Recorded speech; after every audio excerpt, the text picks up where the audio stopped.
Duha ka insidenteng pagpangawat sa Cagayan de Oro City ug Kidapawan City nahuli kam. Usa sa mga suspect, usa ka PWD. Ani report. Kini ang kuha sa CCTV sa tindahan ug itlog sa Puerto Public Market sa Cagayan de Oro City. Makita sa video ang usa ka lalaki nga nakasuot og orange nga t-shirt ug miduol sa butanganan og halin sa tindahan.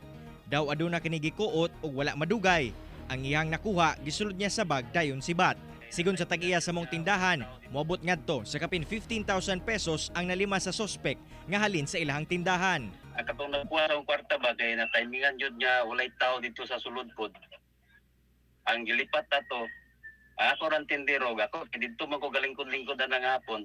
Gituo ang usa ka PWD ang suspect apan walay nakaila kaniya ug daw susama ra sa ubang mamalitay sa palengke. Ginasubay na sa kapulisan ang maong suspect. Kung mi ba kaning marabitaw naleksyonan mi ato nga time ba kay kumpiyansa lagi dugay naman na diya nga kan inanara mong sistema dito sa pagkuhan.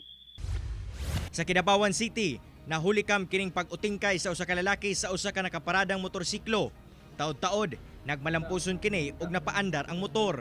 Daling misakay ang duha ka mga sospek ug milarga padulong sa highway. Nakita sa CCTV ang nawong sa usa sa mga sospek tungod wala kini suot nga face mask. Gipakatag na sa Kidapawan City Police ang mong hulagway sa mga sospek. Ako, si Cyril Chavez para sa One Mindanao